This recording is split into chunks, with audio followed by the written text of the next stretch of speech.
안녕하십니까. 고려대학교 ICR 센터 소장 이황 교수입니다. 세계적으로 빅테크 내지 온라인 플랫폼의 중요성에 대한 관심이 커지고 있습니다.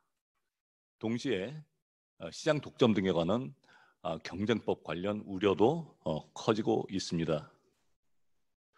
어제 미국 하원 독점법 소위원회에서 애플, 아마존 등 소위 4대 빅테크 기업에 대한 독점금지법 청문회가 있었고, 우리도 공정거래위원회가 지난 6월 온라인 플랫폼 불공정 근절 및 디지털 공정경쟁 정책을 발표하는 등 관심이 커지고 있습니다. 특히 최근 EC에서 플랫폼 관련된 다양한 경쟁법 규제 작업을 진행하고 있는데, 그 내용은 우리나라에 큰 영향을 미칠 것으로 예상하고 있습니다. 그래서 저희 ICR 센터에서 외국의 플랫폼 규제 상황에 대해서 알아보는 웨비나 시리즈를 기획하였습니다. 오늘 첫 번째 순서로 EC의 작업 내용에 대해서 알아보고자 합니다. 먼저 오늘 웨비나의 준비, 진행, 또 토론에 협조해 주신 김현장 법률사무소에 깊은 감사의 말씀을 드립니다. 시작하기 앞서서 저희 ICR 센터에서 오늘 행사를 준비한 연구원 세 분을 소개해 드리겠습니다. 먼저 강우경 변호사입니다. 두 번째로 론 루보스코 연구원입니다. 그리고 오늘 배경 설명을 맡은 이상윤 선임 연구원입니다.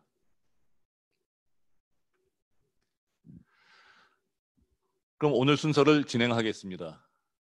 제일 먼저 이상윤 선임연구원이 EU의 플랫폼 규제의 개요와 배경에 대해서 설명드리고, 현재까지 알려진 기업 등 퍼블릭 코멘트의 내용에 대해서도 함께 소개해 드리겠습니다.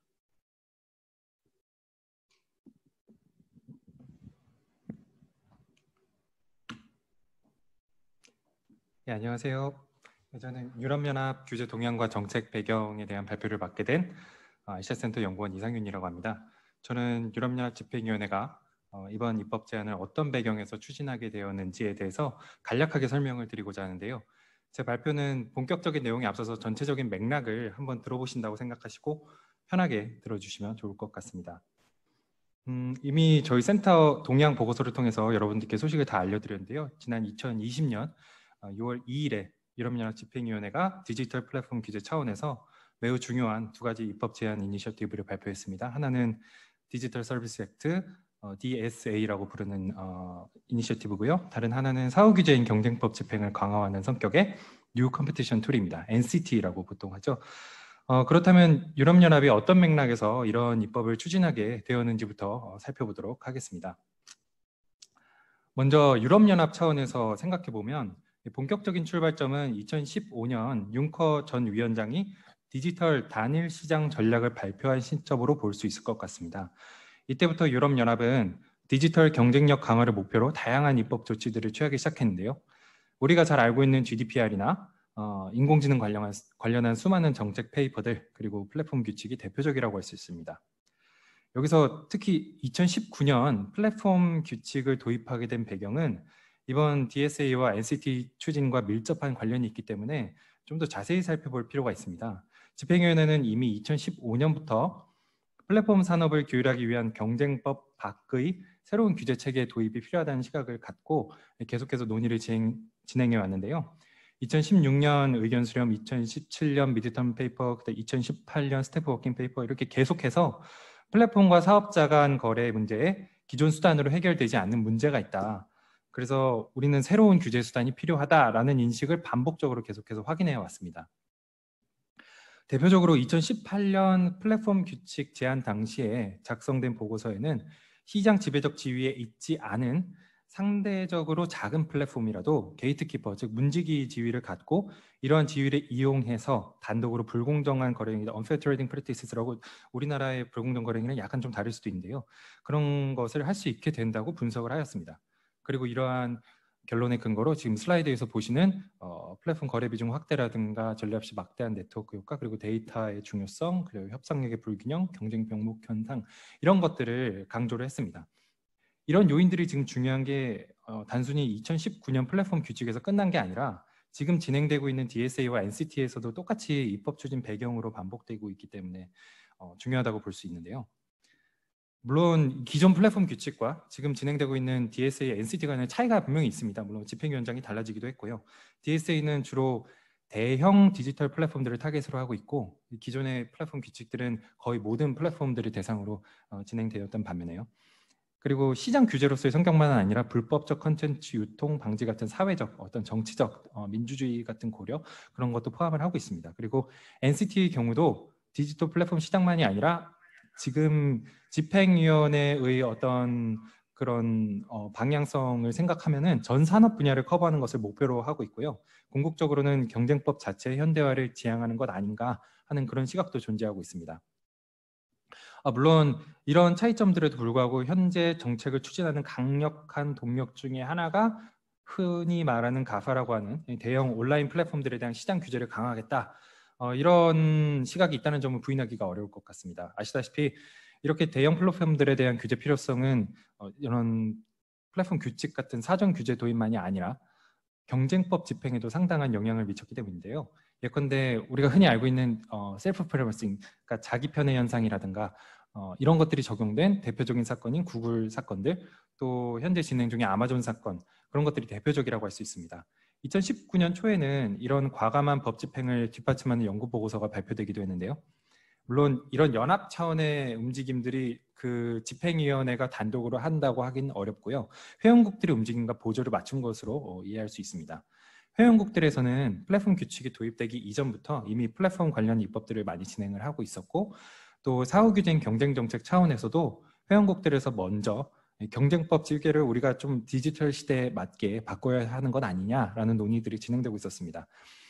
대표적인 예로 집행위원회 연구보고서 스페셜 어드바이저스 리포트가 나오기 전에 2018년도에 이미 독일에서 남용행위 규제 현대화에 관한 보고서가 나왔고, 이제 2019년 3월에는 영국에서 제이슨 퍼먼 교수의 퍼먼 리포터가 나왔습니다. 이러한 보고서들이 공통적으로 지적하고 있는 것은 디지털 환경에서 플랫폼들이 꼭 시장 지배적 지위는 아니지만 특별한 지위를 갖게 되고, 이런 지위가 형성이 되면 기존의 어떤 시장 경쟁 메커니즘으로는 제대로 해결되지 않는 문제들이 발생하는데, 이것들을 경쟁법 집행으로도 해결할 수 없다. 그렇기 때문에 좀 더 빠른 단계에서 효과적인 개입이 필요하고, 우리 경쟁법을 그래서 개편할 필요가 있다, 이런 식으로 주장을 하고 있습니다. 이런 분석 결과는 지금 현재 진행 중인 독일 10차 경쟁법 개정안에도 반영되고 있고요. 프랑스에서도 어떻게 보면 좀 한 발 더 나아간 논의가 이루어지고 있는 것으로 확인이 됩니다. 베네룩스 같은 서유럽 국가들이나 이탈리아, 폴란드 같은 경제 규모가 큰 나라도 비교적 유사한 시각에서 논의를 진행하고 있는 것으로 확인이 되고 있습니다. 이런 배경에서 사전 규제로는 DSA, 그리고 사후 규제로는 NCT가 도입하게 되었다라고 생각하시면 좋을 것 같습니다. 그래서 NCT와 DSA에 무슨 내용이 담겨 있느냐, 이런 부분들은 뒤에서 더 자세하게 다뤄질 내용인데요. 저는 여기서 뒷부분에서 이해를 돕기 위해서 여기서 간단히 핵심 포인트들만 짚어드리도록 하겠습니다. 일단 DSA는 현재 3가지 대안을 제시하고 있고요. 첫 번째 대안은 기존에 있는 플랫폼 규칙을 바꿔서 모든 플랫폼 사업자들에게 적용되는 행위 규범을 도입한다고 하는 건데, 그렇게 공감대를 얻고 있는 것으로 보이지는 않습니다. 지금 핵심은 옵션 2와 옵션 3, 지금 슬라이드에 보시는 대형 온라인 플랫폼들을 대상으로 하는 지금 그런 방안들에 많은 관심들이 몰려 있는데요. 특히 옵션 3에서 보시면은 대형 온라인 플랫폼들을 대상으로 사전 규제 프레임워크를 도입하겠다라고 한 부분들이 가장 논란이 되고 있는 걸로 보입니다. 어떤 경우에 따라서는 어떤 사람들은 블랙리스트 어프로치가 좋다, 어떤 사람들은 이제 케이스 바이 케이스 어프로치가 좋다, 이렇게 좀 나눠지고 있는 걸로 보이고요. 그리고 NCT의 경우에는 기본적으로 영국의 시장조사, 마켓 인베스티게이션 제도를 참고해서 시장 구조와 관련된 문제를 조사하고 문제가 발견되는 경우에 일정한 조치를 취할 수 있는 프레임워크를 도입하려고 하고 있는 것으로 파악이 되고 있습니다. 현재 평가서에는 NCT의 범위와 관련해서 4가지 방안이 제시되고 있는데요. 이 4가지는 규율 대상 사업자를 시장 지배적 사업자로 한정하는지 여부, 그리고 적용 범위를 디지털 시장으로 하느냐 아니면 전 산업 분야로 하느냐, 이렇게 두 가지 기준을 서로 이렇게 조합해서 네 가지 선택지를 만들어낸 것입니다. 결론부터 말씀드리면 가장 중요한 것은 세 번째라고 볼 수 있는데요. 집행위원회는 현재 세 번째 방안을 가장 선호하고 있습니다. 물론 기업들은 이에 대해서 각자 입장에 따라 다른 선호를 보이고 있는데요. 예컨대 구글이나 마이크로소프트, 애플 같은 미국 기업들은 원칙적으로는 이제 세 번째 방안 괜찮지만 법적 확실성을 위해서 DSA와의 관계라든가 우리의 방어권 보장 측면이라든가 이런 부분들이 가이드라인 형태로 좀 더 잘 제시되었으면 좋겠다라는 의견을 제시했고, 딜리버로 같이 좀 상대적으로 작은 플랫폼들이나 디지털 플랫폼이 아닌 사업자들, 근데 전기통신 사업자 이런 사람들은 우리가 왜 타깃이 되어야 되느냐, 대형 플랫폼들이 타깃이 되어야 되는 거 아니냐, 이런 식의 의견을 제시했다고 합니다. 참고로 페이스북은 뭐 두 번 다 DSA든 NCT든 모두 다 이건 말도 안 된다 라면서 강하게 반대 입장을 보였다고 합니다. 그렇다면 NCT에 적용 대상이 된다면 무엇이 달라지길래 이렇게 입장이 갈라지는가 생각해 볼 수 있겠는데요. 아직까지 구체적으로 확정된 것은 없습니다만 이 베스타가르의 최근 연설에 따르면 데이터 공유 의무나 기업 분할 명령 같은 수단까지 아주 폭넓게 고려를 하고 있는 것으로 지금 파악이 되고 있습니다. 또 근데 집행위원회가 분명하게 밝히고 있는 것은 어떤 조치가 도입이 되든 간에 경쟁법 위반으로 확인되는 게 아니기 때문에 과징금이나 손해배상 문제는 발생하지 않는다고 밝히고 있습니다. 더 자세한 내용은 뒷부분 발표에서도 다뤄질 예정이고요. 이상으로 동향과 배경에 대한 발표를 마치도록 하겠습니다. 감사합니다. 네, 수고했습니다. 우리 이상윤 연구원은 헝가리와 네덜란드에서 유럽 경쟁법으로 LLM 학위를 받고 최근에 귀국해서 유럽 경쟁법에 대해서 계속 연구해오고 있습니다. 다음으로는 유러피언 커미션에서 직접 NCT 내용에 대해서 설명드리겠습니다. 오늘 설명은 저희와 협력하고 있는 유러피언 커미션의 DGCOM 경쟁국의 엔티트러스트 데스크 오피서로 있는 그래서 이커머스와 데이터 이코노미를 담당하고 있는 정책 담당자입니다. 그래서 이 NCTA를 직접 디자인하셨는데 미스 수사 세하미 이분께 부탁해서 저희가 제도 개요 설명과 함께 우리나라 입장에서 궁금해하는 몇 가지 질문을 사전에 드렸습니다. 그래서 그런 데 대해서 이런저런 사항을 종합해서 준비한 동영상을 보내왔습니다. 약 20분 가까이 되는데 동영상을 통해서 우리 오디언스를 위한 제도 설명을 들어보겠습니다.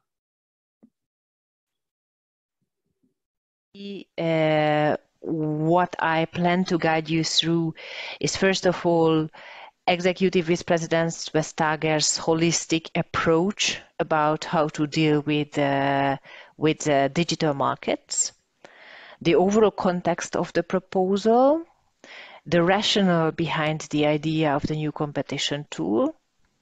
Then I go on and explain you the objective of the new competition tool, then the market investigation tools that exist in other jurisdictions, the new competition tool's inception impact assessment and the policy options that we have in front of us, the main steps and the timeline, the evidence gathering process, and finally the interplay with a possible ex-ante platform regulation.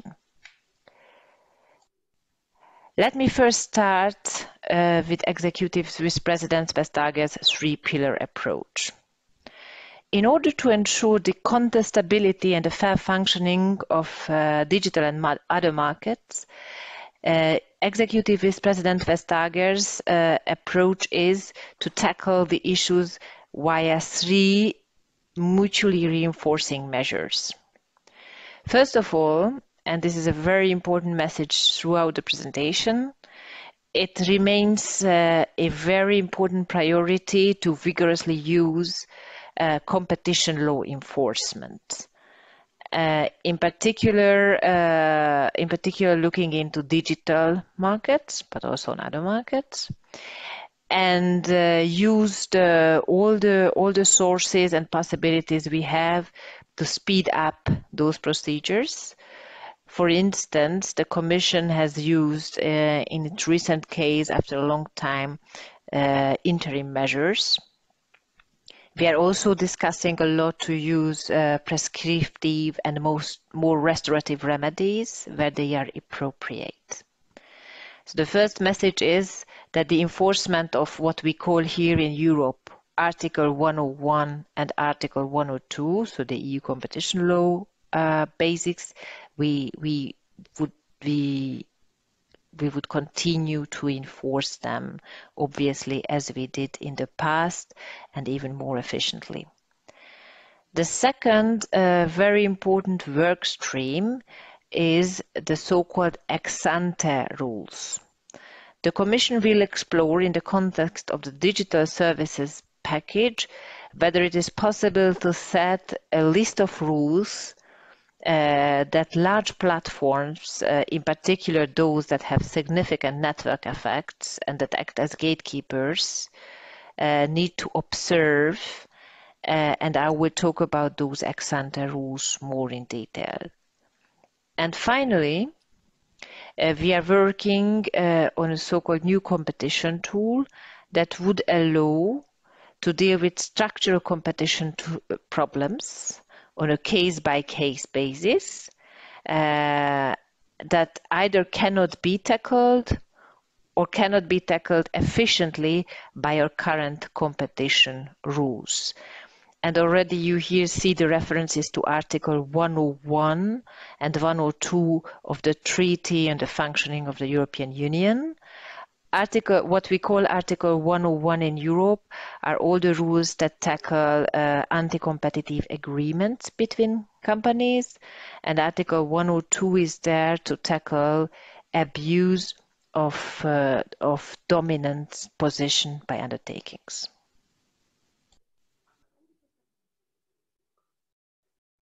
Let me explain you the context of the proposal. You have certainly been following over the last years a worldwide reflection about the need to change the competition law framework in order to be more efficient to tackle the challenges of the digital age. And let me just refer you here by some of those. First of all, in the EU, the Special Advisors report were adopted last year. There were several reports by national competition authorities on digital markets. The European Parliament called for actions to tackle competition issues on digital markets. Member States were calling the Commission in the recent months to take action again to tackle in particular digital market issues. Similarly, consumer organizations, one of the main ones in Europe is being BEUC, also called the Commission to act on digital markets. And also the mission letter of Vice President Vestager calls for making sure that competition policy and rules are fit for the modern economy, and she has the mandate to strengthen competition enforcement in all sectors. Let me now explain the rationale behind the new competition law.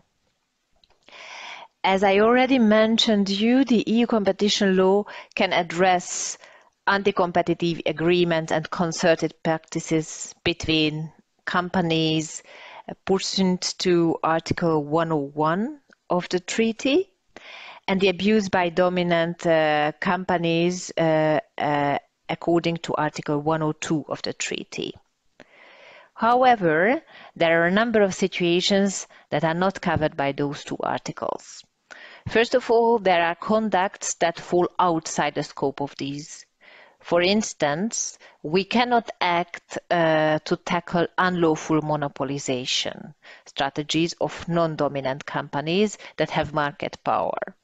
And let me just remind you that under the US Sherman Act, this is absolutely possible. So unlawful monopolization is one of the scenarios that can be tackled under the US competition law. A second category is certain conducts that that may fall under these two articles, but we cannot tackle them in the most effective manner. For instance, a company that is dominant on a core market might imply repeated leveraging strategies in multiple neighboring markets. And in these markets, it engages again and again in the conducts that would trigger dominance on those markets as well. This is particularly problematic if those markets are tipping markets in nature. This is a situation that in theory could be tackled by several parallel investigations, but it could not be tackled on a very efficient manner under our current competition law tools. The objective of the new tool is tackling structural competition issues. The central element is twofold. First of all, we would like to tackle situations that cannot be addressed under our current EU laws, or that cannot be tackled in a most effective manner. In particular, situations that need to have a case-by-case analysis to determine the effects on competition. And we identified two such scenarios. The first category is the so-called structural risks for competition. These are scenarios where market characteristics, for instance, the network effects and the scale effects, the lack of multi-homing, and the conduct of companies operating on those markets create a risk for competition. Therefore, competition authorities would need to intervene early to ensure effective competition. The second category is the so-called structural lack of competition. Scenarios where the market is not working well, not delivering competitive outcomes due to its structure. For instance, there are systematic failures that go beyond the conduct of a particular company.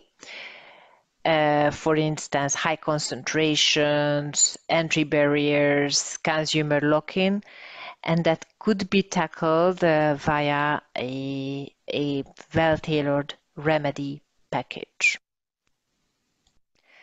Let me first show you what we understand under structural risks for competition. So typically these are markets where there are a range of specific features that enable to create entrenched market power gatekeeper position, resulting in winner takes most of or winner takes all scenarios and result in weak competition. These are the so-called tipping markets. Let me just mention some possible scenarios. Anti-competitive monopolization strategies by non-dominant companies with market power.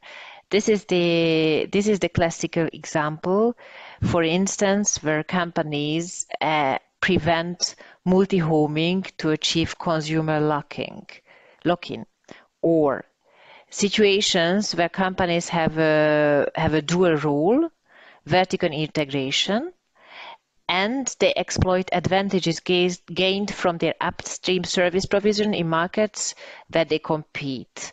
So this is the scenario that we are investigating currently in the Amazon case.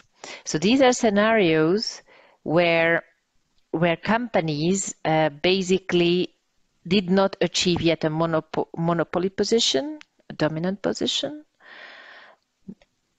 but the market has certain features and they engage in certain conducts that can eventually lead to such a situation. Obviously, it doesn't mean that we are planning to turn in the EU and punish companies for achieving dominance. What we want to achieve here is to ensure fair competition also on tipping markets. Another example is the unilateral conduct by not necessarily dominant gatekeeper companies. These are situations, for instance, in mobile ecosystems, where consumer switching on the short term is not given, and where the ecosystem operator can engage in certain practices on aftermarket, such as content or payment services, that would weaken the competition or result in an exploitation. Finally, I come back to my example that I mentioned earlier about repeated leveraging strategies from dominant core market into neighboring markets. In particular, if those in those neighboring markets are prone to tipping. So this tool would allow for a holistic and timely intervention for the entire strategy instead of focusing like a 1 or 2 investigation on leveraging in individual markets. The second category under structural competition problems cover the so-called structural lack of competition. And let me give you again some examples of scenarios. First of all, the first category that I shall mention is the tacit collusion scenario.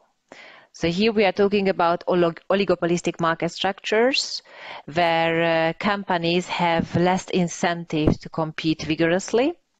And in order to reduce the competition, they don't need to enter into any direct coordination.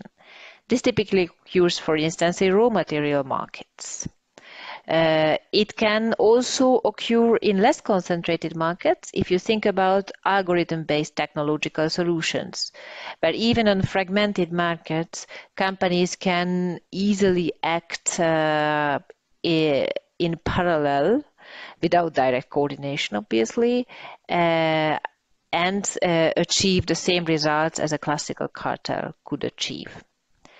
A second category of possible scenarios is strategies by incumbents to prevent entry or growth of alternative solutions.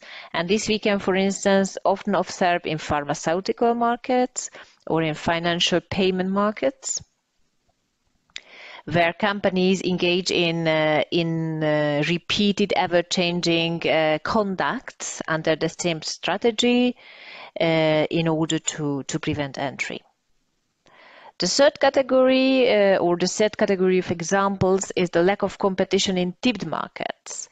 Obviously, markets that already have tipped and where the competition is reduced can lead to a lot of anti-competitive practices.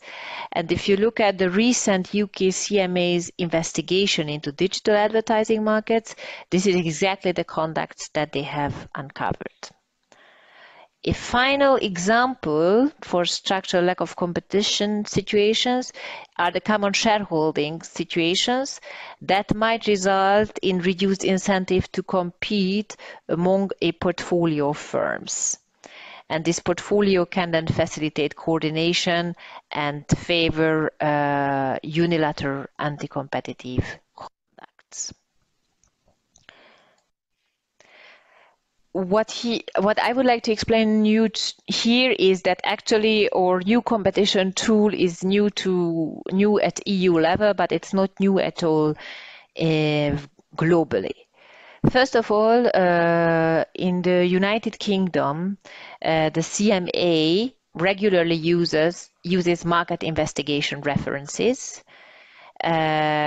Basically, they examine all the market features, including the structure of the market and the conduct of the companies on the market, in order to examine all the features together and assess whether the market is working efficiently. So what is important to understand that they look at both conducts and structure in combination. they have used this tool in several cases, in retail, energy, airports, cement markets, payment. So it's not something that it's new when it comes to the UK. Also, other countries use this tool. In Europe, Greece, Iceland, and Romania have similar market investigation tools. Worldwide, South Africa and Mexico use a similar tool. The commonality of all these tools is to recognize that Article 101 and 102 in themselves cannot tackle all competition problems. Therefore, there is a need for a more comprehensive approach. In the United Kingdom, the Enterprise Act in 2002 introduced the market investigation reference tool, and since then the CMA and its predecessor conducted more than 20 market investigations. The cases that resulted in market investigation reference are in very diverse markets, and there are some examples of scenarios tackled. First of all, typically in the UK, the CMA tackles oligopolistic markets where competition is weak. This is an example is, for instance, aggregates, or they typically address situations in which there are different obstacles from consumers for consumers to switch.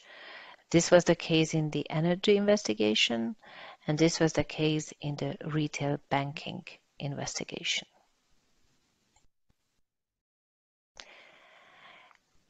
In this slide, you can see some examples of the remedies that the UK CMA used in its market investigations.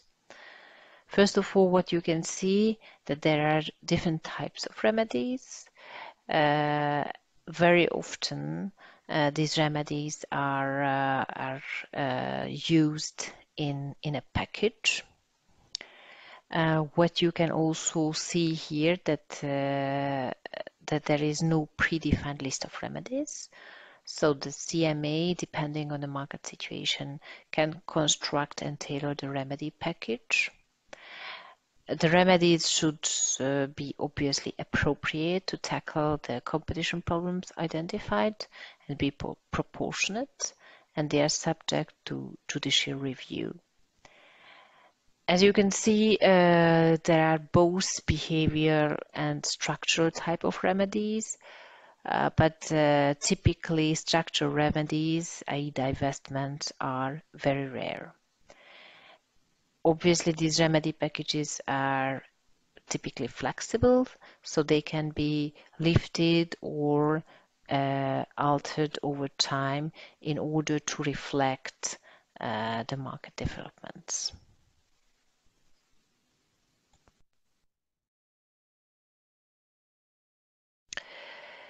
The inception impact assessment and the policy options in the inception impact assessment. So there are basically 4 policy options. Before getting into that, it might be important to explain to you the concept of the inception impact assessment. This is a very short 4-page long document that you can read yourself. It's published and it's online, that explains the main problem setting and how the Commission intends to solve these problems. So in other words, what are the policy options? So in this document, we have identified 4 policy options, basically along 2 main questions. What should be the scope of the new competition tool, and what should be the basis for intervention? When it comes to scope, there are 2 possibilities. Either the new competition tool, just as Article 101, 102, will be horizontal in nature, which means that it will be applicable to all markets, or it will be more limited and used only for digital markets. The second big question is the basis for intervention. it can either be market structure based, what I explained to you all along the presentation, or it can be a more narrower in scope, and the trigger can only be dominant, so it can be only used in case of dominance. So these are the 4 policy options that we have presented in the inception impact assessment. Now, what are the commonalities of all these 4 policy options? They all would allow effective and timely market investigations. They would allow the suitable and proportionate remedies. They would all have the ability to inform the legislator and suggest legislative actions. Obviously, all 4 would be applied under a fair process. So at the end, there would be a judicial review, there would be rights to be heard, etc. And in no cases we would find an infringement. There would be no fines and no damages that can be requested. All in hope that it will increase the incentive for companies to cooperate when they are subject of these proceedings. Let me now turn to the main steps and timeline. So we have published the inception impact assessment and the public consultation of stakeholders on the 2nd of June. In the first round, under the 30th of June, stakeholders could comment on the inception impact assessment, and they have time until the 8th of September to submit their response to the public consultation. In parallel, we are conducting an evidence gathering process, research. We have 4 studies ongoing. We are also in close discussion and dialogue with the national competition authorities and with the UK CMA. The first draft will be submitted until the end of the year. So we will propose a legislative act by Q4 2020. So as you can see, we have a very ambitious timeline. In terms of evidence gathering, we have a broad consultation, broad public consultation that you can see yourself. So you can see that we are mainly asking questions about what are the market scenarios that cannot be efficiently tackled under Article 101, 102. We are asking stakeholders whether they think a new competition tool would be appropriate. And then we have detailed questions on how the new competition tool should work in practice. We have obviously, besides the public consultation, an intense interaction with businesses and consumer organizations. And we are planning to have a stakeholder forums where we can have detailed discussions focusing on specific aspects of the new competition tool. Meanwhile, obviously, we are conducting a research work which consists of several work streams. We are conducting different studies on different aspects of the tools. We have also expert advice by academics, in particular on the following four aspects. What should be the intervention trigger to apply the new competition tool? How should the interplay between the new competition tool and the sector-specific regulation look like? What are the procedural aspects? How can we ensure a timely and efficient procedure?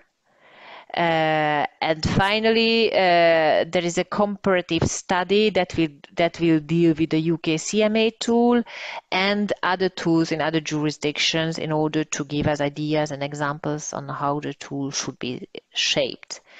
We have also an intense cooperation with the European Competition Network, so the national competition authorities. They have received a detailed questionnaire on the tool, and we have also we are also conducting targeted workshops with the national competition authorities. And finally, we are in close dialogue with the UK CMA to benefit from their enforcement experience with their market investigation tool. Finally, I would like to explain to you the interplay with a possible ex-ante regulation. As I mentioned at the very beginning of this presentation, the Commission is running a parallel consultation under the Digital Single Act package. This parallel consultation covers a number of different issues, but one of them is the question how to deal with market power of large gatekeeper platforms. One of the policy options of the Commission under this consultation is to impose so-called do's and don'ts on a well-defined circle of gatekeeper platforms. What is important to retain is that contrary to the platform to business regulation, this would be a set of rules applicable to a narrow and well-defined circle of gatekeepers that are above a clear and legally defined threshold. And it would consist a clear-cut set of rules, which is based on the Commission's past enforcement experience. It would consist of both prohibitions and obligations. The prohibitions would cover proven harmful practices, whereas obligations could cover different scenarios, for instance, interoperability obligations and data access obligations. The advantage of such a set of rules would be that it would provide a predictable legal framework with an immediate effect on gatekeeper platforms. This set of rules would be complementary to both EU competition law rules enforcement and the new competition tool that would provide a case-by-case assessment. Finally, I would like to thank you for your attention, and I hope that I have answered all the questions that I have previously received from you. Thank you and goodbye. 네, 감사합니다. 말씀드렸던 것처럼 저희가 NCT의 내용과 그에 대한 우리의 궁금증을 보내서 답변하도록 부탁드렸고 대단히 성실하게 소개해 주셔서 이 제도를 이해하는 데 큰 도움이 되는 것 같습니다. 말씀 들어서 아시겠지만 지금 유럽에서 금년 7월부터 시행 중인 플랫폼 투명성 규칙, 그에 더해서 방금 소개해드린 DSA와 NCT, 이것이 결합하면 온라인 플랫폼 규제에 있어서 종전과 크게 다른 모습이 될 것으로 생각됩니다. 이에 더해서 현재 EC에서는 마켓 데피니션 노티스도 개정 작업을 진행하고 있고 수평 협력에 관한 가이드라인도 개정 준비 중입니다. 발표 들어서 NCT의 내용을 아시다시피 이 NCT의 새로운 내용은 굉장히 혁신적인, 보기에 따라서는 충격적일 수도 있는 내용을 담고 있습니다. 시장 지배적 사업자가 아닌 사업자에 대해서도 특히 거대 플랫폼 기업이 아닌 경우에 대해서도 위법성을 확인하지 않고 곧바로 구조적 시정 조치를 할 수 있다는 그런 옵션이 포함되어 있고 이런 것들이 현재 기업 전문가들의 코멘트를 통해서 구체화되고 있는 것 같습니다. 그래서 이어서 우리 최효석 교수님께 유럽경쟁법 전문가로서 EU 플랫폼 규제의 전체적인 내용과 방향을 한번 평가하도록 좀 부탁드려 보겠습니다. 우선 오늘 훌륭하신 패널들 분들과 같이 토론할 수 있는 기회를 주신 ICR 센터와 그 이완 교수님께 감사의 말씀을 드립니다. 제가 그 준비한 내용은 유럽연합의 어떤 플랫폼 규제 방향인데요. 그 기존의 어떤 지금 집행 중에 있는 플랫폼 공정성 규칙하고 그 다음에 DSA 그 제안, 그 다음에 그 두 가지를 보고 다시 또 연결시켜서 NCT의 내용도 이제 같이 살펴보러 갑니다. 그래서 첫 번째 포인트를 보시면 플랫폼 공정성 규칙 이게 법률인데요. 사실 도입을 하고 그 다음에 이제 DSA의 제안을 살펴보면은 또 NCT의 내용을 전반적으로 이제 그 거시적인 측면에서 살펴보면은 기존의 어떤 TIF의 경쟁 조항 101조 102조가 되겠는데요. 그 기능 조약의 101조 102조로는 집행하기 어려운 어떤 행위들을 규제하기 위해서 규칙을 새로 도입하려는 의도로 볼 수 있습니다. 그래서 두 번째로 보시면 플랫폼의 규칙은 순위 같은 행위 또는 이제 DSA 같은 경우에는 게이트키퍼에 집중을 하고 있고요. 그래서 가능한 그 남용 행위 또 데이터를 포함한 어떤 전반적인 내용들 같은 행위들에 초점을 맞추고 있고 그런 내용들이 제 생각에는 구글 1, 2 심결의 내용을 주로 다루고 있다고 생각합니다. 그래서 물론 지금 관련 심결들이 그 법원에 계류 중이긴 하지만 실질적으로 시장 획정이라든지 그런 새로운 어떤 남용 행위에 대한 어떤 그 집행에 관련해서 어려움이 존재하기 있기 때문에 기존의 102조의 적용이 아닌 또 새로운 법률을 통해서 그 시장의 어떤 그 독점적인 문제들을 해소하려는 목적으로 보이고 있고요. 그다음에 특히 이제 디지털 경제에서의 어떤 시장 지배력 지위 추정 집행에 관련된 실무적 어려움을 극복해서 이제 한다고 말씀을 드렸고 네 번째 포인트는 이제 DSA하고 이제 NCT의 어떤 목적을 이제 살펴보면은 제 개인적인 생각도 뭐 방금 발표하신 이상윤 연구원님의 어떤 내용도 보시면 아시겠지만 세 번째 방안을 고려하고 있는 것으로 생각하고 있습니다. 그래서 이 내용을 보면은 전통적인 어떤 하버드학파의 CSP 패러다임으로 볼 수 있거든요. 그래서 시장 구조의 어떤 문제에 중점을 두고 사전 규제 또는 시장 명령을 통해서 뭐 행태적 시장 명령도 될 수 있고 구조적 시장 명령도 될 수 있겠지만 기업 분화 같은 방법을 선호하고 이 내용을 유도하는 것으로 생각하고 있습니다. 근데 저희들이 좀 충격적인 부분이라고 말씀하셨는데 어떻게 보면 이제 유럽 경쟁법은 미국과는 좀 다르다는 생각도 하실 필요가 있을 것 같습니다. 그래서 미국 같은 경우에는 경쟁법의 목적이 경쟁을 보호하고 그리고 결론적으로는 소비자의 후생의 그 목적을 달성하는 것이기 때문에 컨슈머 웰페어 스탠다드가 상당히 높은 기준이 되고 있거든요. 그와 반대로 유럽에서는 소비자 후생도 포함하지만 시장 통합이라든지 아니면 경쟁자 보호 그 외에 어떤 공익까지 모든 것들을 포함하고 있기 때문에 그 기준이 낮은 편이고요. 그래서 시장 지배적 지위 문제와 관련해서도 다른 나라와는 좀 더 다르게 어떤 또는 이제 경제학적 접근이 아니라 뭐 아시다시피 이제 특별한 의무라든지 이런 내용으로 그 독특한 법률을 중심으로 이제 발전된 측면이 있습니다. 그래서 이런 전반적인 내용을 보고 이제 현상을 보면은 그 조약에 이제 101조 102조가 있는데요. 이 내용은 헌법적인 성격을 가지고 있기 때문에 쉽게 개정하는 거는 실제로는 좀 불가능한 부분이 있고요.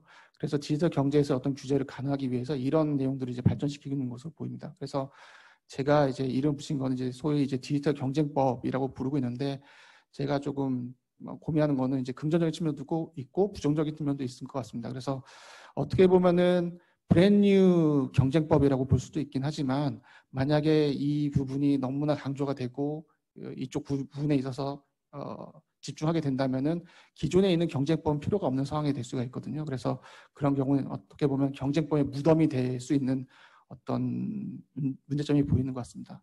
그래서 결론적으로는 유럽의 어떤 규제 방향을 제가 생각해 봤을 때 그 새로운 경쟁법을 도입하려는 상황이기도 하고요.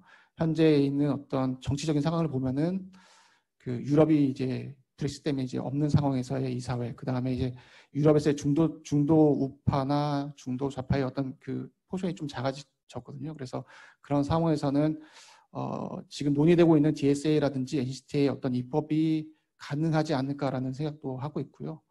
다만 또 이게 너무 급진적인 측면도 강하기 때문에 연성법으로 도입할 수 있는 방법도 있을 것 같습니다. 그래서 지금 나와 있는 내용은 사실은 상당히 그 내용 자체가 그 모호한 측면도 많이 있기 때문에 정확하게 그 콘텐츠를 이해할 수는 없는 상황이라서 향후 어떻게 될 것인지는 좀 더 지켜봐야 될 것 같습니다. 예, 이상입니다. 예, 감사합니다.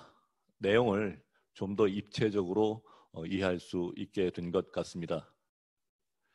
사실 지난 2004년을 전후해서 유럽에서 진행되었던 유럽 경쟁법 현대화 조치, 당시 효과주의 도입을 주요 내용의 하나로 했던 그런 조치가 있었는데 최 교수님 말씀을 듣고 보니까 이것이 또 하나의 단순히 온라인 플랫폼 규제를 위한 그런 대책이 아니라 또 하나의 새로운 차원의 유럽 경쟁법 현대화 조치의 축이 될 수도 있지 않을까 하는 생각이 들었습니다.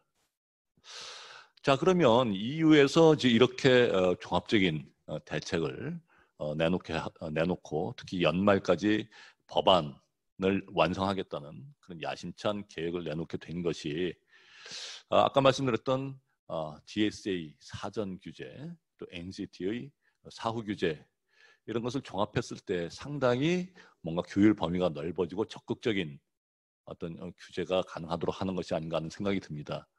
우리나라는 경쟁법 외에 거래상지위 남용행위 규제를 포함한 상당히 넓은 공정거래법 규제를 갖고 있습니다. 그래서 유럽 경쟁법이 한국에 미치는 영향을 종합적으로 고려했을 때 우리 한국 공정거래법과 어떤 차이가 있을지 이 점에 대해서 우리 김경영 변호사님께 여쭤보겠습니다. 오늘 웨비나에서 이렇게 귀한 발표 기회를 주셔서 감사합니다. 방금 이왕 소장님께서 말씀하셨던 것처럼 최근 EU에서의 이런 새로운 입법 동향이라든지 이런 움직임들이 굉장히 이전에는 없었고 파격적이고 굉장히 새로운 것으로 느껴지는데요. 그것이 이제 우리나라 이제 공정거래 기존의 공정거래법이나 공정거래 규제의 관점에서 보았을 때 실제로 어떻게 우리 법제하에 녹여져 있는지 그런 부분을 한번 살펴보는 좋은 기회가 될 것 같습니다.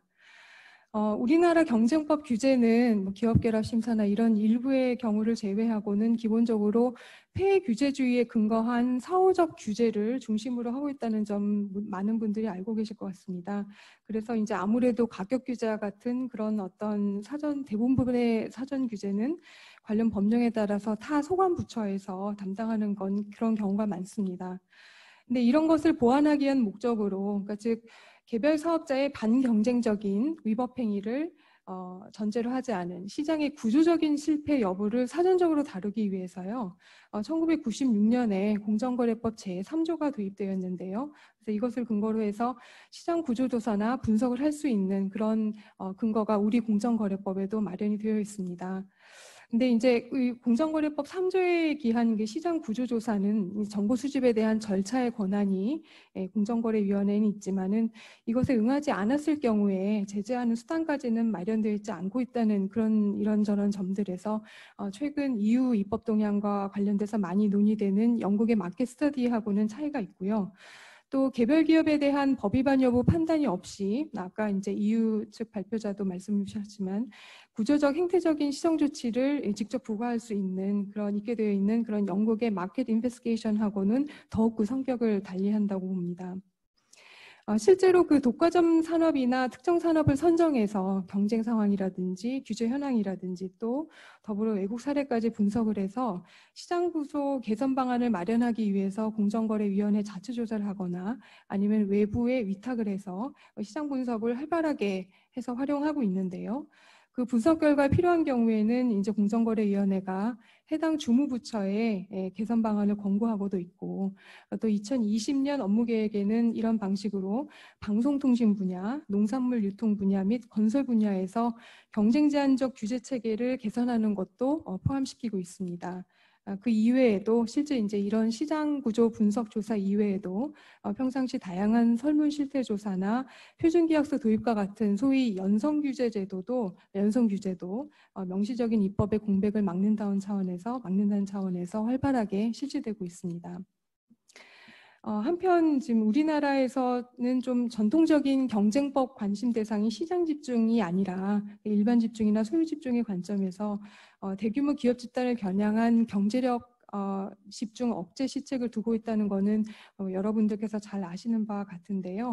이 시책의 사실 내용을 들여다보면 상호 출자나 신규 순환 출자 금지 같은 사전 규제, 규정상 좀 위치는 다르지만 특수관계인에 대한 부당이익 제공 이런 금지 같은 사후 규제, 그리고 또 대규모 내부거래 공시제도 같이 사후 규제를 용이하게 하기도 하고, 또한 동시에 사업자의 자발적인 컴플라이언스를 유도하는 상시 모니터링 수단을 종합적으로 동원하고 있는 그런 또 좋은 예도 사실 우리 기존 체제 안에 가지고 있습니다.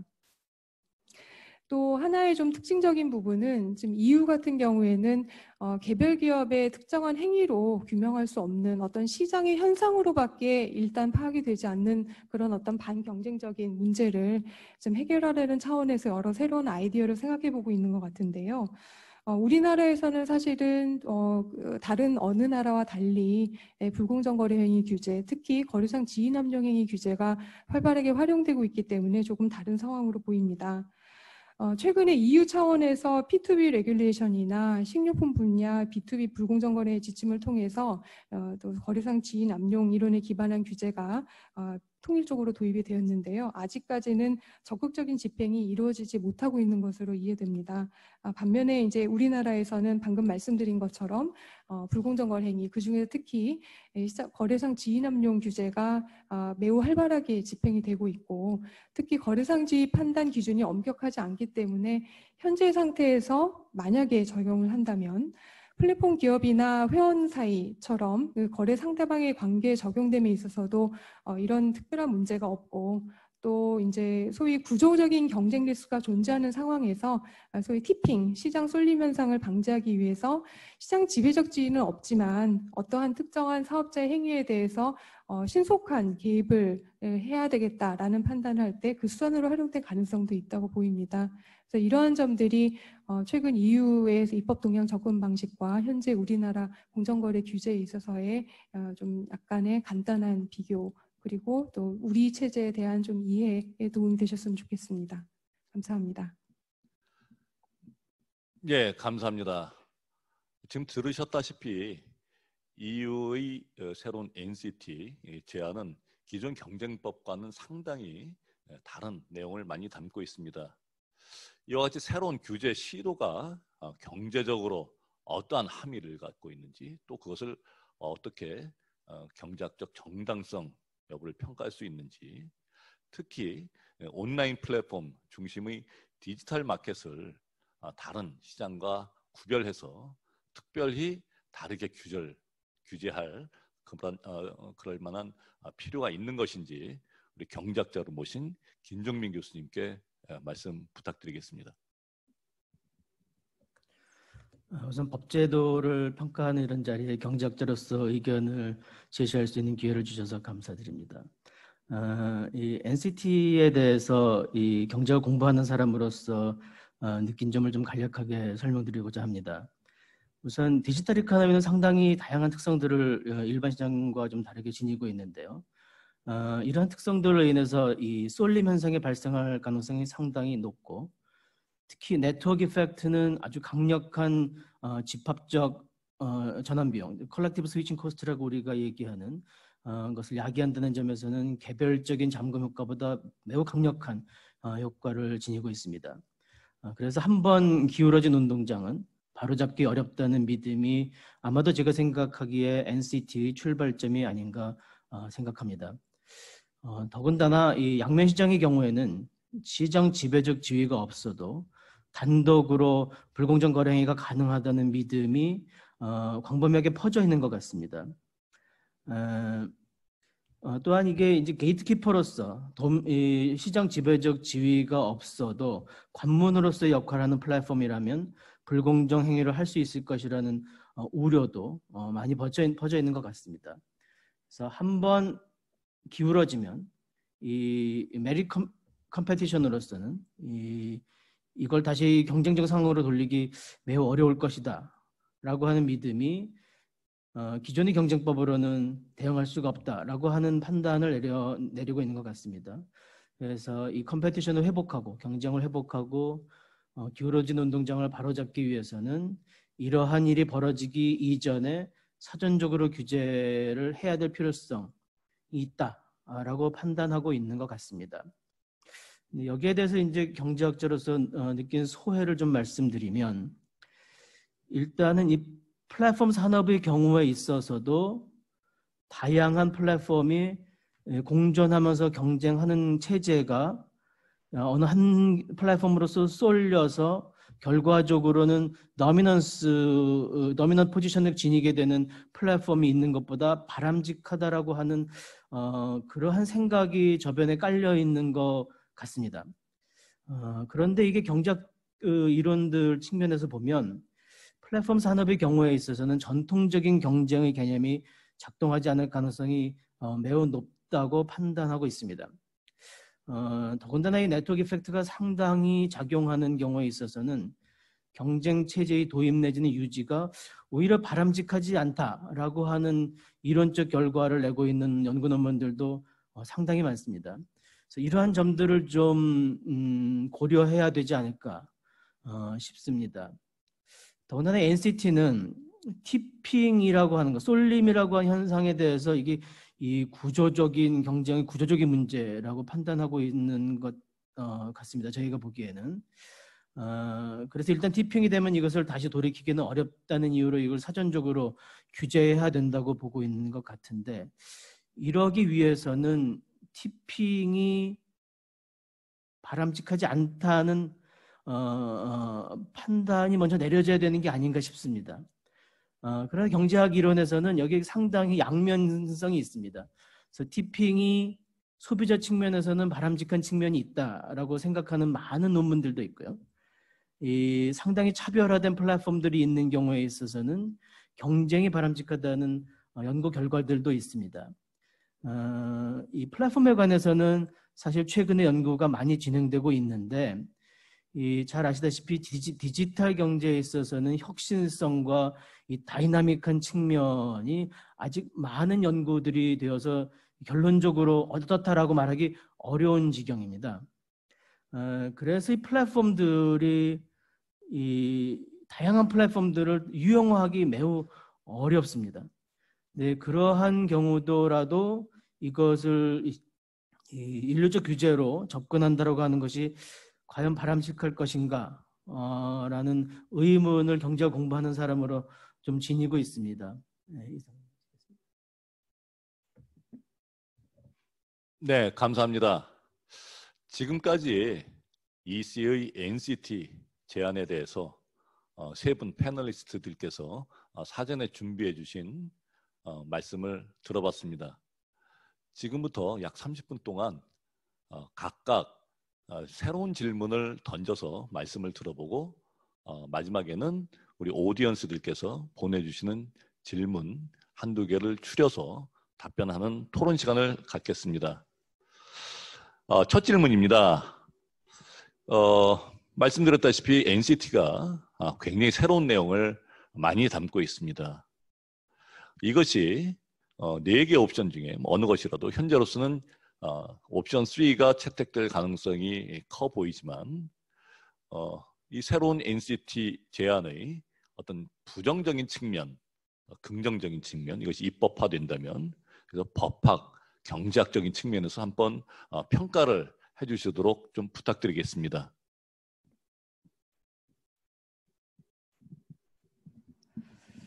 예, 사실은 NCT에 대해서는 아직 유럽에서도 의견 수렴을 하고 있는 상황이기 때문에 이제 각계의 어떤 이 부분에 대한 시각도 다양한 것으로 알고 있습니다. 특히 이제 EU 경쟁법 체계와 규제 내력이라든지 아니면 시장 규모 특성, 특히 여러 회원국 간의 디지털 싱글마켓 달성이라는 그런 정책적인 목표를 가지고 있는 그런 어떤 상황적 투수성을 배경으로 나름 상당한 고민 끝에 고려하게 된 것을 이해가 되기 때문에 장점, 단점 이렇게 쉽게 말하기는 어려운 것 같습니다.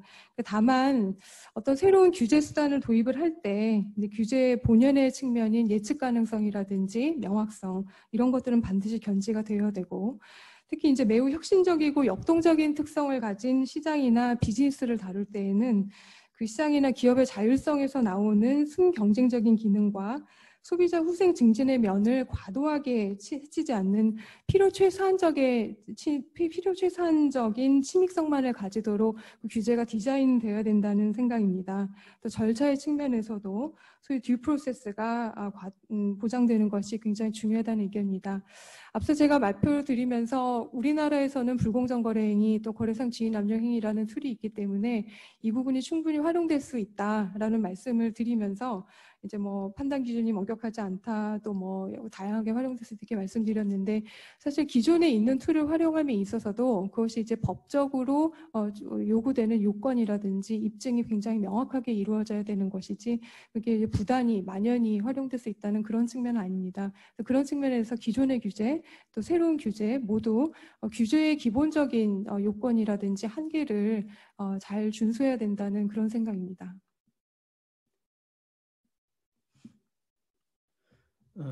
경작을 공부한 사람으로서 NCT의 긍정적인 측면이라고 하면 이미 설명드린 바와 같이 한번 쏠린 현상이 발생하면 보다 혁신적이거나 이 우수한 플랫폼이라 하더라도 시장에 효과적으로 진입하거나 진입한다고 하더라도 안착하기 어렵습니다.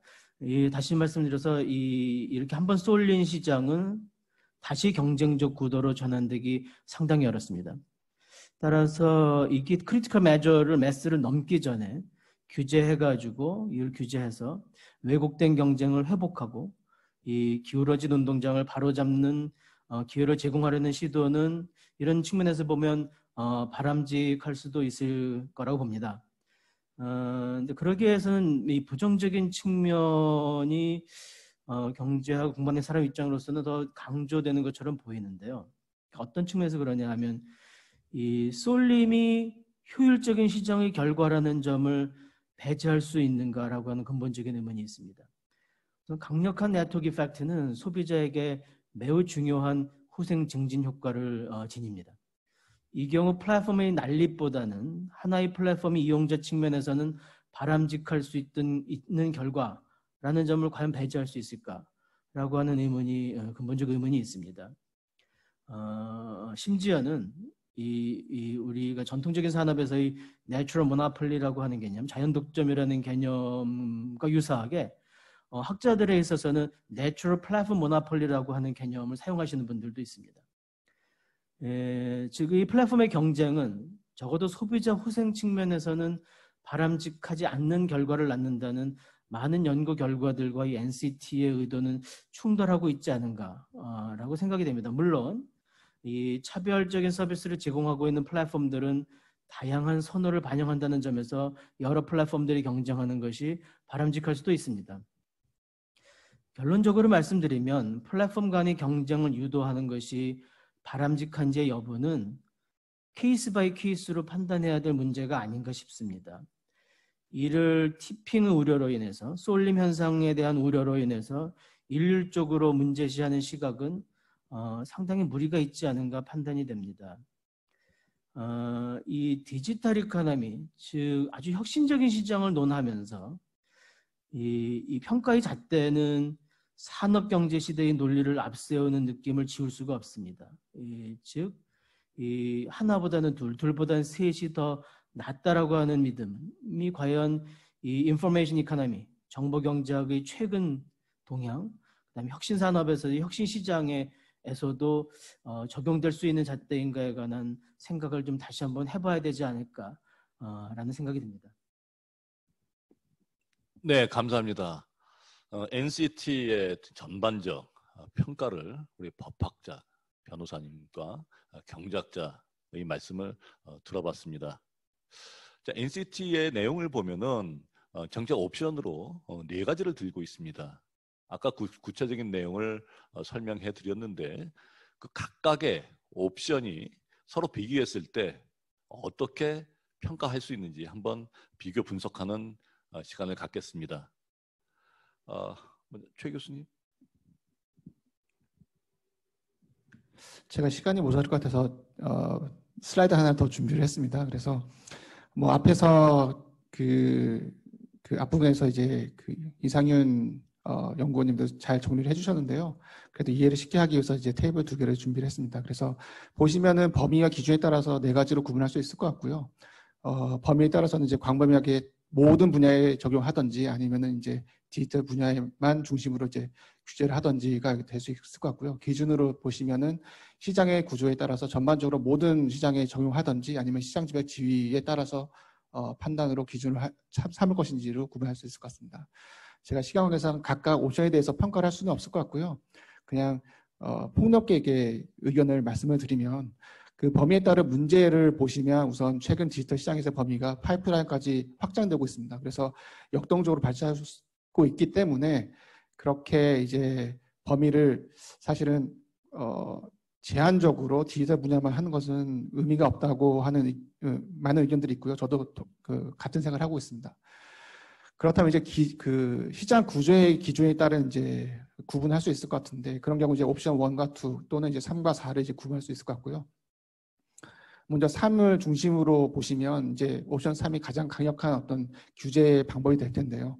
그 내용을 보시면 긍정적인 측면도 있습니다. 그래서 독점화가 되는 시장에서 적극적으로 규제가 필요하다면 그러면 어떤 측면에 있어서는 가능하다는 그 내용이 긍정적으로 이제 볼 수 있을 것 같고요. 다만 시장 지배적 사업자가 존재하지 않는 상황에서 시장 명령 등을 통해서 만약에 그 시장에 개입하게 된다면 그러면 오히려 비효율적인 어떤 내용을 만들어내지 않을까라는 단점이 있습니다. 특히나 기존의 시장 획정도 하고 그다음에 시장 그 분석을 통해서 어떤 그 시장의 어떤 구조를 파악하는 게 가장 첫 번째 단계인데 이런 것이 없고 그냥 건너뛰어서 만약에 시장 구조를 상당히 러프하게 판단을 하고 개입하게 된다면은 조금 어려운 좀 부정적인 측면이 있지 않을까라는 생각을 하고 있습니다. 그래서 종합적으로 생각을 해보면 현재 유럽위원회는 옵션 3에 대한 내용을 중심으로 발전시키려는 의도가 있고요.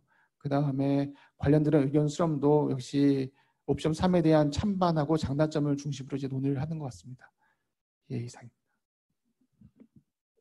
예, 잘 알았습니다. 감사합니다. 세 번째 질문을 드려보겠습니다. 사실 유럽과 우리는 플랫폼, 특히 온라인 플랫폼 시장 구조, 경쟁 상황이 상당히 다른 것이 사실입니다. 그런데 우리에게 이런 EU식의 접근이 과연 적합한 수단이 될 수 있을 것인지, 더더구나 EU가 여러 문서를 통해서 반복적으로 테크놀로지컬 소버리티, 즉 기술 주권을 강조하고 있고 플랫폼 규제 관련해서도 주요 플랫폼 사업자들은 대개 미국 또는 중국과 같은 외국 사업자인 반면 플랫폼을 이용하는 사업자 또는 소비자들은 당연히 유럽인 이런 상황이 고려되고 있는 것 같습니다. 이런 점을 종합적으로 고려했을 때 우리나라의 이런 유럽식의 규제가 얼마나 좀 도움이 될 수 있을지 여기에 대한 말씀을 경제학자께 좀 부탁드려 보겠습니다. 예, 우선 허락해 주신다면 최우석 교수님 발표에 조금 보충 설명을 좀 드리고자 합니다. 왜냐하면 4개 옵션이라고 하는 것이 경제학적인 판단과 상당히 밀접하게 관련이 되어 있어서 그렇습니다. 표로 잘 아주 설명해 주셨듯이 이 4가지 옵션은 시장 지배력을 기준으로 판단할 것인지 시장 구조를 기준으로 판단할 것인지에 관한 문제인데 이 플랫폼의 경우에는 관련 시장의 획정이 매우 복잡하고 난해한 것으로 알려져 있고 실제 사건에 있어서도 이와 관련된 소모적인 논쟁이 피할 수 없는 문제로 야기되고 있습니다. 이런 점에서 이제 옵션 3, 4를 평가할 만하다고 봅니다. 이제 다만 이 옵션 3, 4의 경우에 이 단독 행위를 시장 지배력이 없이 행사할 수 있을지 여부에 대해서는 많은 논의가 있었음을 다시 한번 상기할 필요가 있지 않을까 생각합니다. 많은 경제학자들이 여기에 대해서 부정적인 의견을 지니고 있지 않을까 생각합니다. 따라서 제 생각에는 다만 옵션 3, 4의 경우에도 전통적인 점유율에 기초한 시장 지배력의 판단을 유보할 뿐이지 그 행위의 효과 분석을 통해 시장 지배적 지위 여부를 간접적으로 판단할 필요가 있지 않을까 라고 생각합니다. NCT를 우리 실정에 도입하면 어떨지에 관해서 좀 생각을 해보면 일단 유럽의 경우와는 조금 다르게 우리나라의 경우에는 플랫폼 업체들이 이 토종 기업들이 매우 선전하고 있는 모양새를 보이고 있습니다. 이 유럽의 경우에는 이제 글로벌 컴페티션의 상황에서 타고 특히 이제 미국 기업들의 선전에 대한 유럽 기업들이 보호 측면이 좀 강조되고 있는 게 아닌가라는 생각을 지니고 있습니다. 근데 국내의 경우에는 이제 특정 기업을 언급해서 좀 그렇긴 하지만 네이버나 카카오 등과 같이 국내 한정되어 있는 그 서비스의 영역이 물론 해외에서도 서비스를 제공하고 있긴 하겠지만 국내에 주로 한정되어 있는 기업들이 선전하고 있는 경우 유사한 레귤레이션을 통해 얻을 수 있는 실익이 과연 무엇일까 좀 명확한 것 같지는 않습니다. 또한 근본적으로는 이 외국 기업의 선전으로부터 자국 기업 혹은 EC 테리토리 내의 기업 그런 기업들의 보호가 과연 경쟁법의 목적에 부합하는지 한번 생각해 봐야 되지 않을까 싶습니다. 물론 이 최 교수님 아까 설명과 마찬가지로 유럽의 경우에는 미국이나 우리나라의 경우와 달리 경쟁법이 추구하는 목적이 매우 다양하다는 말씀을 주셨는데 우리나라의 경우나 미국의 경우나 이 경쟁법의 보호는 결국엔 시장의 보호고 소비자 후생 또 사회 후생을 보호해야 된다는 측면에서 봤을 때 이러한 이 외국 기업에 대한 국내 기업의 보호가 경쟁법의 목적과 과연 부합하는 것인지 조금 의문이고 이 기술적 주권이라고 하는 것이 정부의 정책으로 경쟁 정책으로 추진돼야 할 사안이지 이게 법으로 규제될 사항인가에 관해서도 한번 생각해 봐야 되지 않을까 싶습니다.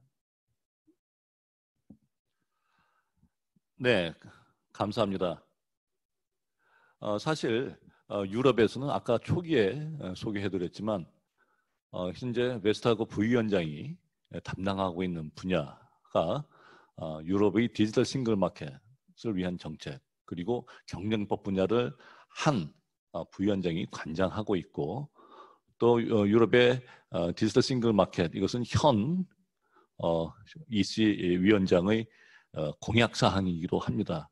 그래서 이렇게 리더십 분야에서 강력한 의지를 갖고 있는 것이 상당히 고려되고 있지 작용하고 있는 것 아닌가 뭐 이런 생각을 하고 있습니다. 지금 우리 웨비나 진행 중에 우리 오디언스 중에 한 분이 의견을 보내주셨습니다. 잠시 지금 주신 이 답변 내용과 관련되어 있어서 제가 좀 신원은 어느 분인지 말씀드리지 않고 이 교수님의 코멘트를 잠시 읽어드리겠습니다. EU에서는 검색, 전자상거래, SNS 등 주요 코어 플랫폼 분야에서 역내 유력한 기업이 거의 없기 때문에 부담 없이 이런 정책을 추진할 수 있는 것 같습니다. 우리의 경우 상황이 많이 다르다고 생각되는데 이를 바로 우리 규제 틀로 도입하는 것은 신중히 해야 하지 않을까요? 하는 의견을 주셨습니다. 다음 질문을 좀 드려보겠습니다. 초기에 말씀드렸지만 우리 공정거래위원회가 현재 시장지배적 지위남용 행위 심사 기준에 관련된 지침을 마련하기 위해서 플랫폼 태스크포스를 운영하고 있고 또 내년 6월까지 온라인 플랫폼 중개거래 공정화에 관한 법률을 제정하겠다고 발표하였습니다. 지금 우리가 논의하고 있는 EC의 NCT가 채택된다면 우리 공정거래법상 이런 입법 방향에는 어떠한 영향을 미칠 것인지 한번 견해를 여쭤보겠습니다. 사실 지금 현재 여러 가지 태스크포스 활동이라든지 아니면 입법에 대해서 진행하고 있는 자세한 내용을 모르는 상태에서 말씀드리긴 쉽지 않을 것 같습니다. 다만 이와 관련돼서 최근에 이제 온라인 플랫폼 중개거래 공정화 법률안이 현재 의원 입법으로 지금 상정이 되어 있는 것으로 알고 있는데요. 제안이 된 것으로 알고 있는데요. 이 입법안에서 밝히고 있듯이 이제 입법안은 앞서 최 교수님이 설명해 주신 유럽의 온라인 중개 서비스 공정성 투명성 규칙을 참고한 것으로 또 고려한 것으로 이해하고 있습니다. 다만 구체적인 입법안의 내용에 대해서 코멘트를 하기보다는 앞서 제가 NCT의 장단점 관련돼서 말씀드렸던 같은 그런 요소들이 이번 입법안에서도 마찬가지로 충분히 또 신중하게 고려돼야 된다는 생각이고, 방금 그 코멘트 주신 것처럼 우리나라의 어떤 시장의 규모나 특성, 그 다음에 그 안에서 활동하는 사업자들의 어떤 상황이라든지 그런 것들이 이제 해외 국가들이나 어떤 법역과는 좀 다른 면이 있을 수 있다는 점도 타국에서 진행되고 있는 입법례나 제도를 참고함에 있어서 충분히 시간을 들여서 연구되어야 된다는 생각입니다. 사실 오늘과 같은 웨비나도 이제 그런 기회의 일환이라고 생각하고 있습니다. 예, 감사합니다. 아까 EC 정책 담당자의 발표를 들어보시면 뭐 알아채셨겠지만 시장지배 사업자, 즉 다먼트 포지션하고 게이트키퍼 포지션을 구별해서 말하고 있습니다. 물론 마켓 파워도 다먼트와 구별을 하고 있는데, 거대 온라인 플랫폼 사업자는 게이트키퍼로서의 역할을 하고 있기 때문에 이와 같은 특별한 규제의 필요성이 있다 하는 설명입니다. 근데 사실 우리나라에서는 시장 지배적 사업자에 상응하는 다먼트 포지션 외에 이런 게이트키퍼 포지션을 흔히 논의하는, 적어도 법학적인 측면에서는 강학상 논의하는 것과는 별도로 흔하지 않은 개념입니다. 그래서 이 다먼트 포지션과 게이트키퍼 포지션을 뭐 유럽의 경우에는 어떻게 지금 구별해서 말하고 있는지 한번 최 교수님께 여쭤보겠습니다. 저도 그 내용에 대해서는 이제 법리적으로 이제 발전된 내용이 유럽에서 없기 때문에 사실 학자들의 논의를 가지고 이제 말씀드릴 수밖에 없을 것 같고요. 다만 전에 김 교수님께서 잘 이제 설명해 주셔서 저는 약간 좀 얹어가는 마음으로 이제 설명을 드리면, 이제 법리적인 측면에서는 어떻게 보면 이제 독일에서 최근에 개정안이 이제 나오고 논의가 되고 있는데, 그 중에 이제 제일 뭐 최근에 개정된 내용 중에서도 이제 좀 특징적인 게 네트워크 효과를 보고 시장 지배지를 판단하고 그거를 통해서 처음 나온 게 페이스북 사건이었거든요. 그래서 독일에서 여전히 마찬가지로 상대적 시장력 또는 그 중개자 시장력을 많이 논의하는 것 같습니다. 그 개념이 사실은 티핑 이펙트고 그 다음에 그 게이트키퍼의 내용이 되거든요. 그래서 굳이 시장 휘정을 할 필요 없이 그 플랫폼 안에서의 어떤 그 게이트키퍼 역할을 하고 있다면 당연히 그 제재를 할 수 있지 않을까라는 게 이제 일반적인 논의가 많이 그 유럽에서 이루어지는 것 같고요. 다만 제가 좀 걱정되는 거는, 신경사 이제 짧게 말씀드리면 그 앞에 있던 DSA 내용이 그 내용이고, 그 다음에 그 NCT의 3안에 있는 내용도 그 내용이 될 수가 있습니다. 그래서 중복 적용이 가능한데, 그런 경우에는 뭐 DSA 적용이 가능하고 NCT 그리고 102조 이렇게 된다면은 게이트키퍼 뭐 시장 지배 지지가, 그러니까 티핑 이펙트가 사실은 그렇게 강하지 않더라도 시장 지배 사업자가 아니더라도 어느 법률 하나에 걸릴 수 있는 가능성이 있거든요. 그래서 그런 것들이 조금 좀 우려스러운 측면이 있고요. 그래서 그런 측면을 좀 고려해야 되지 않을까라는 생각을 하고 있습니다. 이상입니다. 예, 감사합니다. 아까 역시 EC 발표를 들어보면 이번 NCT의 방향을 정하는데 영국 2002년 엔터프라이즈 액트에서 규정한 마켓 인베스티게이션을 상당히 참고하겠다 하는 내용을 명시적으로 밝히고 있습니다. 우리나라에는 이제 영국의 마켓 인베스티게이션이 우리나라 공정거래법 3조에 독과점 시장에 대한 경쟁 촉진 시책의 일환으로 이루어지는 시장 조사와 비슷한 걸로 알려져 있었는데, 아까 발표문에서도 있었다시피 마켓 스터디 내지는 리스 액트 인퀴리, 그것하고 마켓 인베스티게이션은 구별되는 제도입니다. 마켓 인베스티게이션은 위법성을 확인하죠. 법적인 판단을 하지 않고 구조적 시정 조치를 내릴 수 있는 그러한 제도로서 과거 한 20년 가까운 기간 동안에 약 20여 개 산업에 걸쳐서 이루어졌다 하는 내용을 듣고 그것을 EU에서도 반영하겠다 하는 뜻으로 읽힙니다.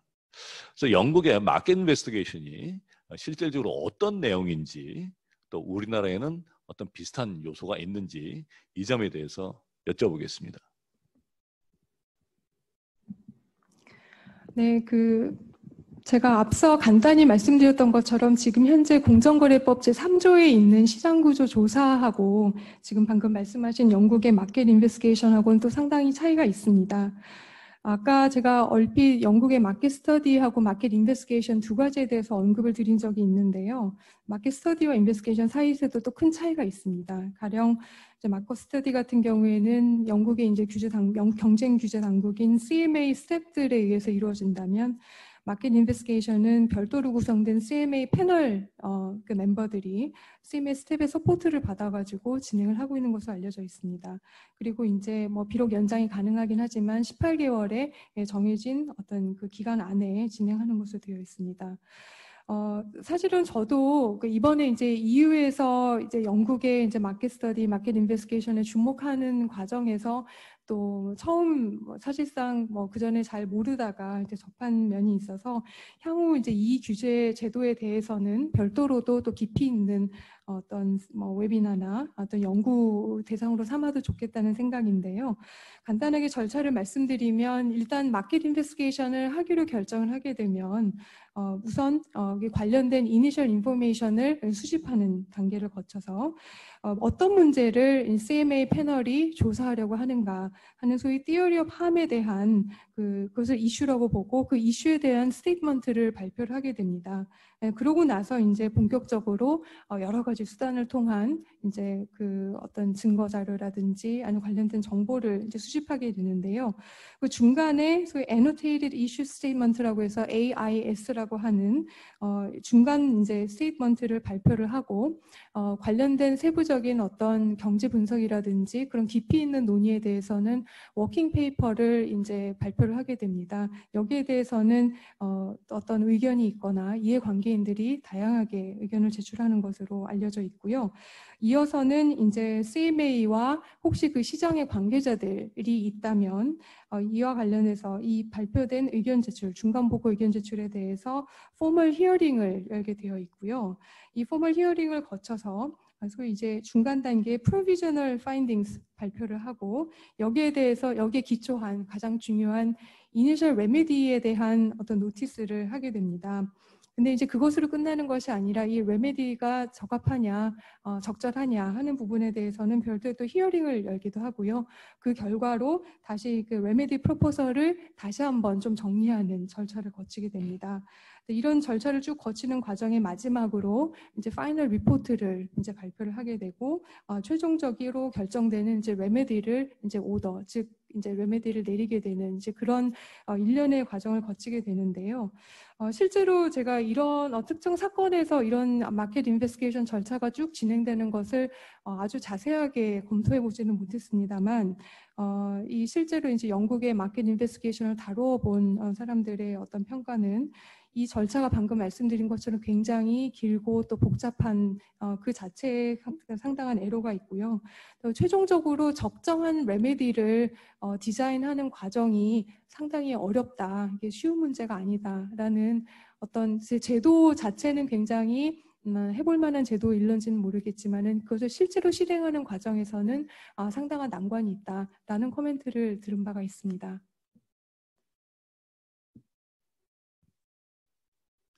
예, 감사합니다.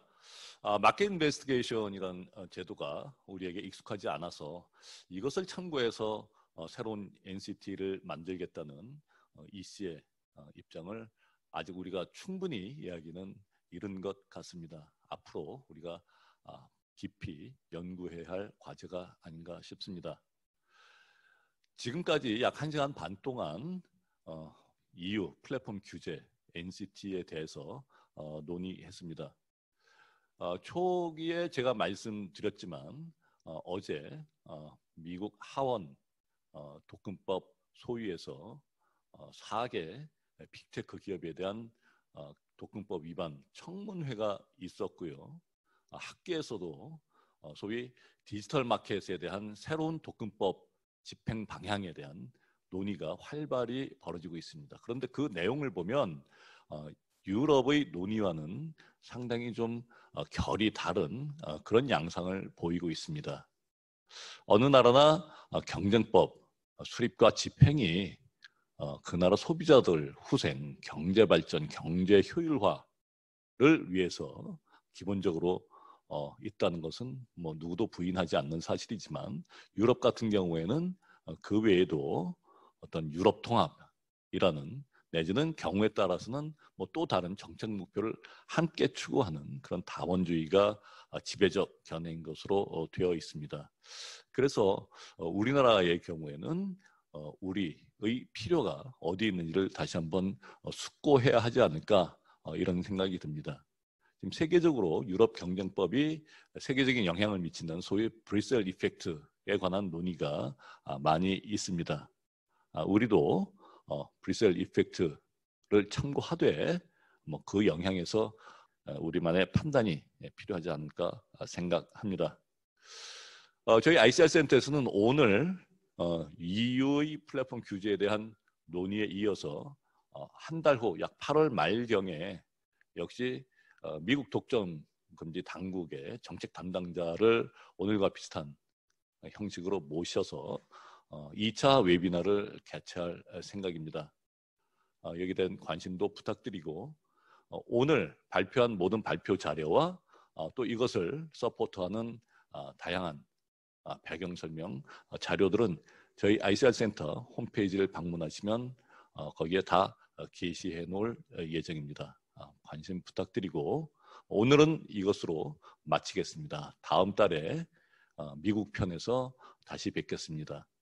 오늘 패널로 참가해 주신 세 분 법학자와 경제학자께 깊이 감사드리고 지금까지 시청해 주신 참여자분들께도 감사드립니다. 안녕히 계십시오.